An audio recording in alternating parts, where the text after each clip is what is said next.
Hello people, I hope তোমরা সবাই বহুত ভালো আছো। আমিও বহুত ভালো আছি। বহুত দিন পরে আমি একটা ব্লগ লইয়া আইছি। যদি ব্লগটা তোমাদের ভালো লাগে তো please like comment share follow করো। আমি আর গল্লু রেডি হয়ে বাইরে গেছিলাম আমার এক দিদির ঘরে যাওয়ার লিগা। ওর বার্থডে আসলো, বার্থডে সেলিব্রেশনের লিগা। আর আমরা গিয়ে দেখছি অলমোস্ট ওদের সব কিছুই রেডি। আস্তে আস্তে মানুষ আসাও স্টার্ট হয়ে গেছিলো। এখানে সবচেয়ে ইন্টারেস্টিং পার্ট হলো আমাদের যে চাইম্বু ওরা বা ওদের যে ফ্যামিলি, ওরা মানে খুব একটু গান বাজনায় ইন্টারেস্টেড। মানে ওরা খুব গান বাজনা করে, যত রকমের ইনস্ট্রুমেন্ট আছে সব ওর বাজাইতে পারে। ওই যে ব্ল্যাক কালারের শার্ট পরা আমার দিদির বড় ছেলে, ও খুব ভালো ইনস্ট্রুমেন্ট বাজায়, গান টান করে।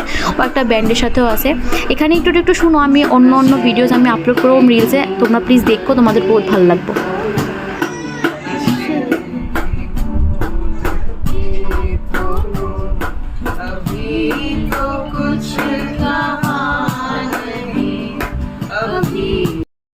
তো গান বাজনা হওয়ার পরে এখানে কেক এসে গেলো, কেক টেক কাটিং হইলো।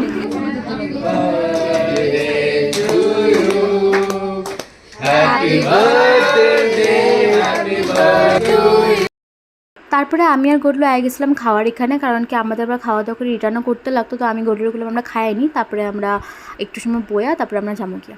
তো এখানে অনেক রকমের স্যালাড রাখা ছিল। আর A to Z ঘরে রান্না করা হয়েছে। জাইম্বু অনেক ভালো রান্না করে, সব জাইম্বু রান্না করছে। আর সব কয়টা মানে যত কিছু রান্না ছিল এখানে একটা থেকে একটা ছিল, মানে বেস্ট। আর শুটকি চাটনি ছিল গাইজ, যেটা পাটি, যেটা আমি ঢাকনা খুললে দেখাইলাম।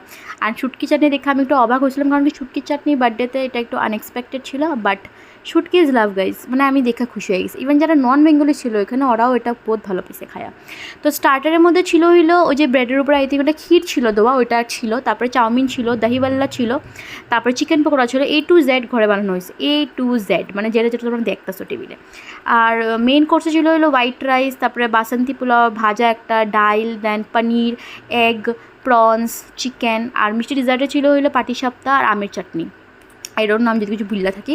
তারপরে যেহেতু আমাদের আসার টাইম হয়ে যেতেছিলো, দিদিরে আমি ভালো মতো উইশ করলাম। দিদি 50 ইয়ার্স কমপ্লিট হয়েছে। দিদির একদম লাগে না দেখতে, একদম এখনও খুব ছোটো একটা বেবির মতন লাগে।